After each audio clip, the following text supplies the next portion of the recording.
Here at 11 o'clock on this Friday night, taking the blame. Hello, everybody. Thanks for joining us on the night team. I'm Doug Proffitt. For the first time, we are hearing from the president of Givaudan in Clifton. Absolutely. We are accountable for Tuesday's events. We have operated in this community for more than 70 years. We have been, a very good neighbor. That's the Givaudan president, Ann Leonard, saying they love Louisville and reassuring people that they have been good neighbors as more pressure and scrutiny builds around the company's initial response to the blast. Right now, WHAS11 night teams Clarice Shaley and photojournalist Aspen Hester are joining us live. They took those comments, the video comments, to the folks living in Clifton neighborhood tonight. And Clarice, you found real frustration over the new hotline set up by the company. The company's not the ones answering these phones.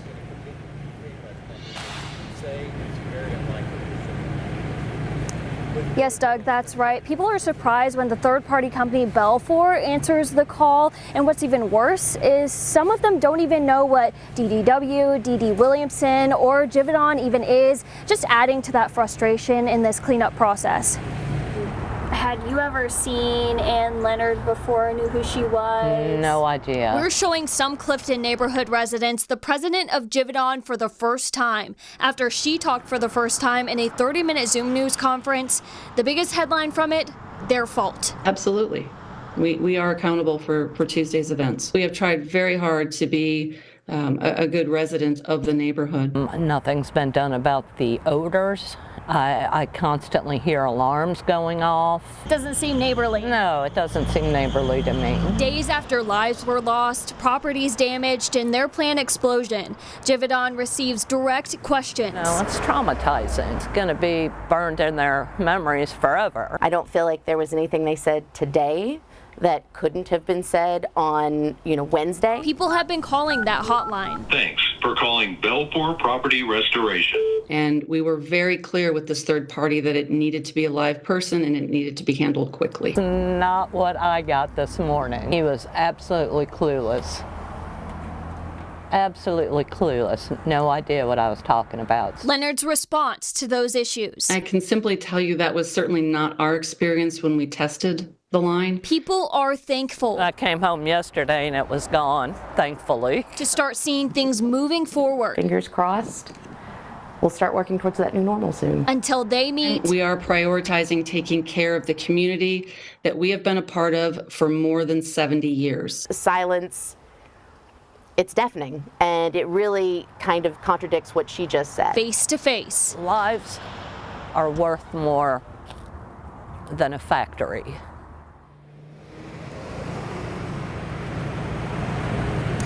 People tell me they're eager for that Monday night meeting where they want to know what the company will be doing for them and they want to discuss getting them out.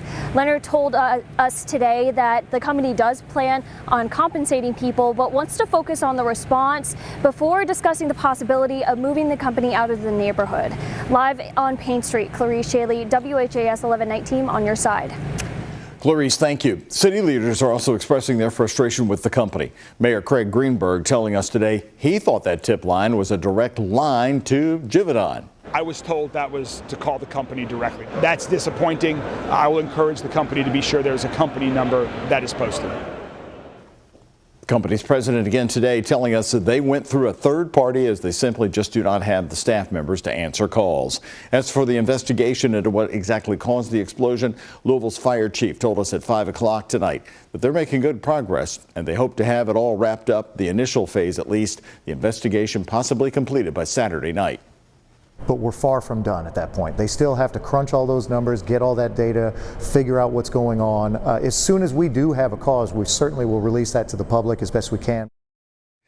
You've been hearing about that meeting coming up on Monday. Here are the details. The company will come face-to-face with residents in a community meeting that was put together by the residents and the Metro Council member Andrew Owen earlier this week. This meeting is going to be held Monday night at 6.